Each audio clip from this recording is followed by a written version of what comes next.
सुरुवातीलाच बातमी आहे मनसेच्या गोटातून अभिजित पानसे यांनी कोकण पदवीधर मतदारसंघातून माघार घेतली आहे। मनसेकडून अभिजित पानसेंना उमेदवारी जाहीर झाली होती, मात्र त्यांनी आता माघार घेतली आहे। काही दिवसांपूर्वी मनसेनं अभिजित पानसे यांची उमेदवारी जाहीर केली होती, मात्र भाजपकडून सुद्धा निरंजन डावखरे हे उमेदवार रिंगणामध्ये होते।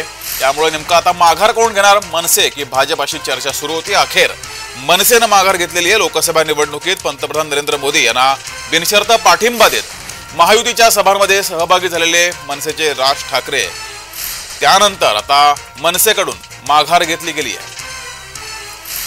तर अभिजित पानसे यांची उमेदवारी जाहीर झाली होती, मात्र त्यांनी माघार घेतलेली आहे। त्यामुळे आता भाजपचा उमेदवार हा रिंगणात असेल।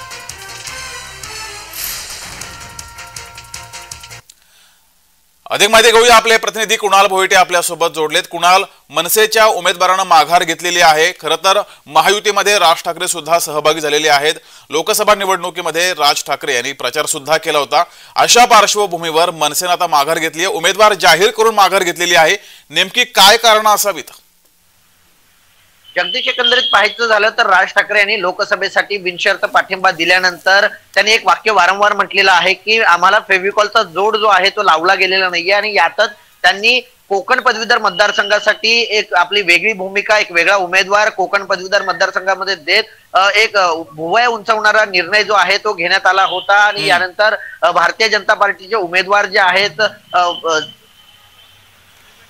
यांनी वारंवार मनसे नेत्यांशी संपर्क देखील केलेला पाहायला मिळाला। बाळा नांदगावकर असतील, त्याचप्रमाणे सरदेसाई असतील, यांच्यासोबत त्यांनी संपर्क केलेला पाहायला मिळाला। मात्र राज ठाकरे आणि देवेंद्र फडणवीस यांची ज्यावेळेस भेट झाली त्यावेळेस ही जी उमेदवारी जी आहे ती माघार घेतलेली आहे। भारतीय जनता पार्टीचे निरंजन डावखरे हे आजच आपला उमेदवारी अर्ज भरणार आहेत, आणि आजच अभिजित पानसे देखील आपला उमेदवारी अर्ज भरणार होते। मात्र अशातच आता एक ट्विस्ट जो आहे या कोकण पदवीधर मतदारसंघामध्ये पाहायला मिळतोय। एकंदरीत पाहायचं झालं तर या कोकण पदवीधर मतदारसंघामध्ये राष्ट्रवादी शरदचंद्र पवार गट देखील आता सक्रिय होताना पाहायला मिळतोय। राष्ट्रवादीचे अमित सरैया हे देखील आज उमेदवारी अर्ज भरणार आहेत। त्यामुळे कुणाल, मनसेची मनधरणी करण्यात, राज ठाकरे यांची मनधरणी करण्यात भाजपला यश आलं असं म्हणावं लागेल।